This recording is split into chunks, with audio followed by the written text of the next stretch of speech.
Hello everyone and welcome back to Football Manager 2018 and the third part of this experiment where we're taking a look at what would happen if you removed all of the players from 22 leagues, gave them maximum reputation and maximum money. Now last time we did finish the first full season on this database, which you can download using the link in the description, and you saw that Spurs did win the league 1 point clear of Manchester United, Burnley in third place and Chelsea bottom of the Premier League and relegated to the Championship. Today we're going to go forward one more year, have a look at how the top leagues worked out, which other big clubs might have got relegated and who has been doing the best transfer business. It's going to take a little while for the leagues to balance out and get into the right positions, so drop a like on the video if you want to see more parts to this experiment. If there's not any interest, we can always bring it to an end early, but hopefully you guys are still enjoying it. So let's go forward 1 year now and have a look at how the top leagues are shaping up. Well, we are now 1 year into the future, and as you can see, Liverpool have won the Premier League. I have never seen that happen on a simulated season, I don't think. They've actually gone and won the Premier League ahead of Brighton, who are only 4 points off the top. Everton and Burnley up there as well. Arsenal, their top finishing usually established top four teams, although that might be offensive to some Liverpool fans. United all the way down in 8th. Leeds up to 10th.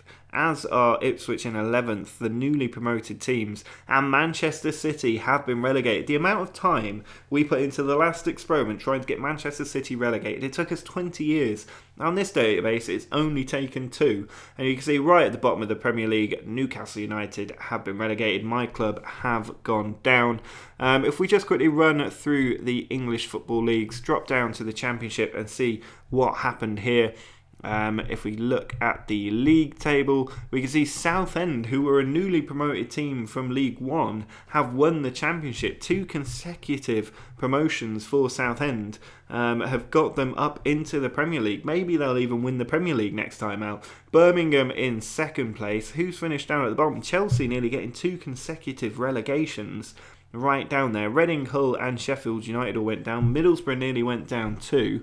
In League One, if we can look at the league table here, you can see won by Port Vale, Mansfield up there, Fleetwood finished in 3rd place, Oldham, Blackpool, Charlton, Portsmouth all getting relegated.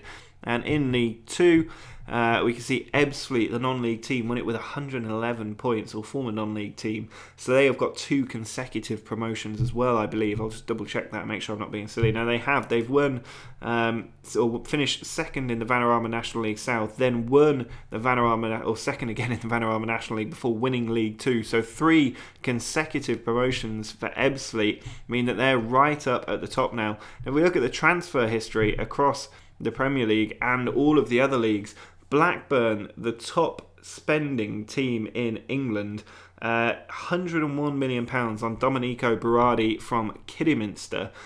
His career stats looking pretty special, or actually not that special, reasonable for a player that costs nearly £100 million. Herving Lozano has moved from Barnsley to this Swedish team. Sessegnon moving to for £118 million. What's that about? He's not even that good. He's a teenager. And yet he's costing an absolute fortune. Look at all these £100 million transfers. Firmino going from Barnsley to Lyon. Exeter picking up Moussa Dembele for £79 million. Kondogbia moving to Prague from Birmingham. Why does Ben Gibson cost £63 million? It doesn't make any sense whatsoever. Munir up there as well. Just huge amounts of money being spent on different players. And you can see the impact it's having overall. But still, the teams, no real clear difference between those that are winning and those that are struggling. And if we have a look at the Spanish First Division and see who has managed to win the title in Spain, it has been won by Barcelona. So, null dominance restored. Real Madrid up to 5th place, while Athletic Bilbao, Villarreal and Alaves all relegated. In the Spanish Second Division, remember Atletico Madrid got relegated last time and they finished all the way down in 14th. They have not managed to recover themselves.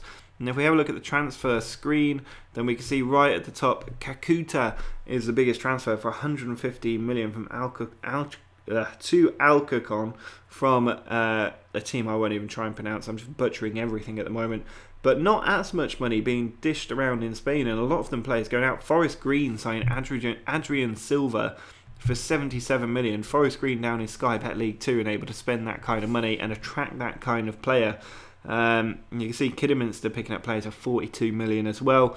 Not too many big names there. Leamington have lost Christian Benteke. Leamington not even in the blooming game, and yet they've got this worldwide reputation, so they must have picked up quite a few great players as well. There's just so many leagues that have had this done to them, and interesting to see the way that it has broken out. Barcelona, though, returning to dominance. It'll be interesting to see how many of those teams do return to dominance. And you can see here at the top, they're all English teams. The top 7-8 leagues are all English. That is outrageous. I don't know why that's happened, but they've all jumped up there. And the German First Division dropped down to 9th place, which is just crazy. If we have a look at the stages here, does that mean that the English teams that finish in the top bits of the championship qualify for Europe? Because they're the highest rated leagues now. Surely that does mean that. It's not saying that they've qualified for Europe. Maybe it is limited to the top division, but at the moment they're all right at the top of the league rankings. It must be limited to the top division. But in the German First Division, who has won that? It is Dortmund, who've won it for the second year in a row. Bayern finishing second, so the big teams returning to normal kind of procedure in Germany.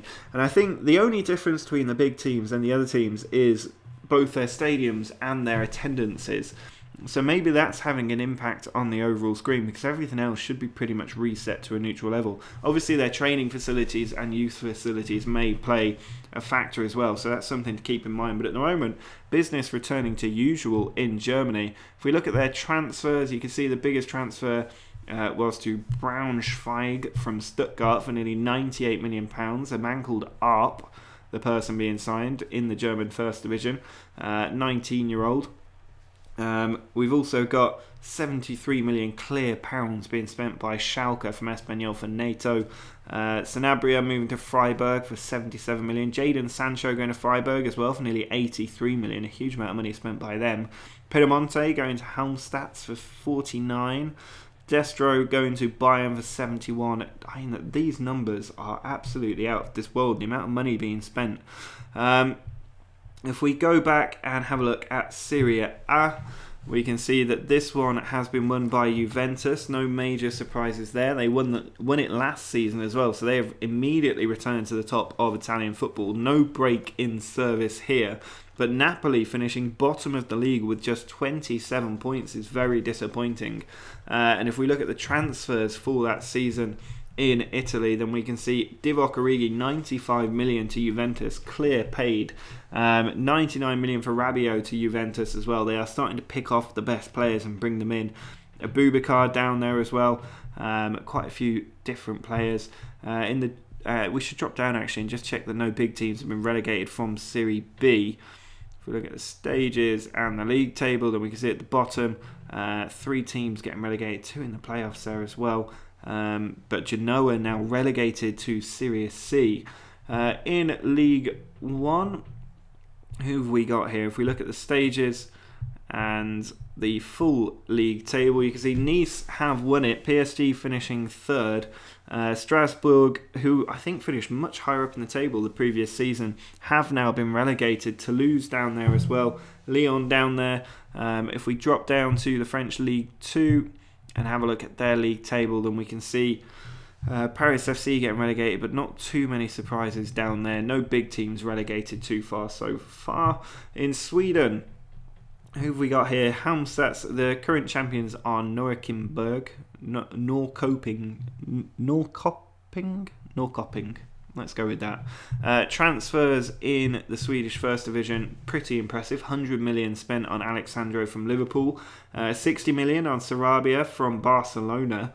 All players coming in, very few going out, which is interesting. Ika Munian moving, or Muniain moving for nearly 68 million from Oxford.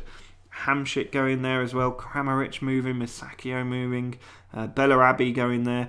All of the players are players coming in as well, which is going to make this league very, very impressive. In the Portuguese league, we can see that Alves are the current champions. Benfica dropping down to 3rd place. Marítimo and Estoril both getting relegated. And on the screen here, you can see 100 million spent on Grujic for Eibar from Tondela. Poltano signed from Juventus, and Karol Linerty leaves Newcastle. He's Polish. What's his history? I've never heard of this guy. Lech Sampdoria. Why is he gone for 97 million from Newcastle? I don't understand. The transfer has gone in here. Sadio Mane, though, moving to Skovad, another Swedish team. They are picking up the best players. Who else do we have here? We have the Serbian Super League. Titles holders are Bakker. If we just have a look at their transfers, you can see Diawara, 122 million spent on Saponic. Definitely the biggest transfer we've seen so far. Balotelli's gone there as well. Lovren moving, Campbell, Barkic. I really want to have a look at what Cristiano Ronaldo is up to these days. He is at Brighton. If we look at his career stats, he moved to Brighton on the free and has then got 23 goals in 32 games and 17 in 36. I mean, Brighton's transfer history has been really impressive. If we have a look at Messi as well, then Lionel Messi is now at Nice, which is why they are winning the league, I imagine.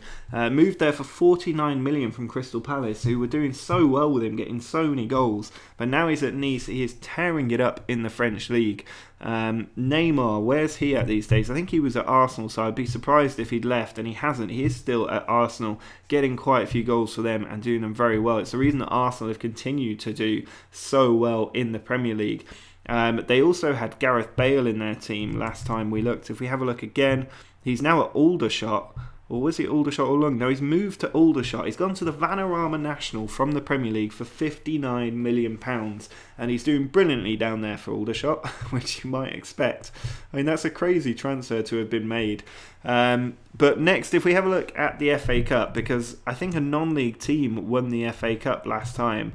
And at the moment, the current holders are Liverpool. They beat Man United 2-0 in the semi-finals.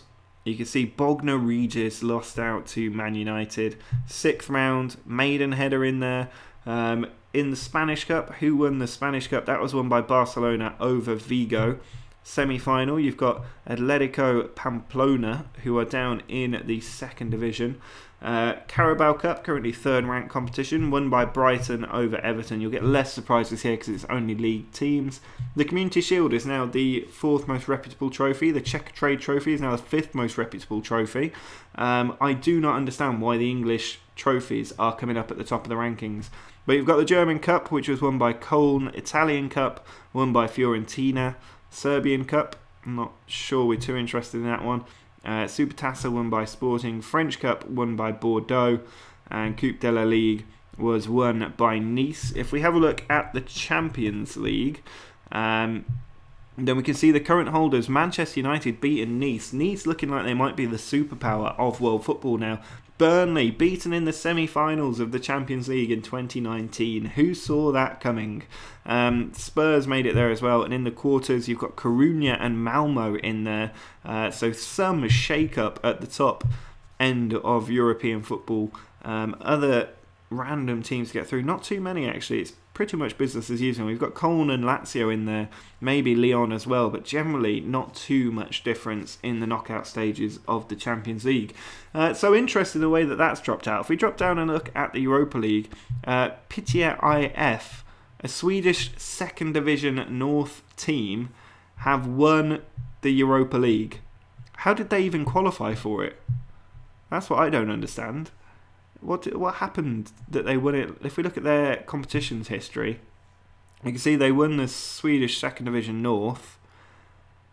They won the Swedish Cup in 2018. That's how they qualified for it, and they've then gone on and won the entire competition with David Alaba in their team. If we look at their transfer history, you can see they signed Alaba for nearly 99 million, and he's gone to win the Cup for them.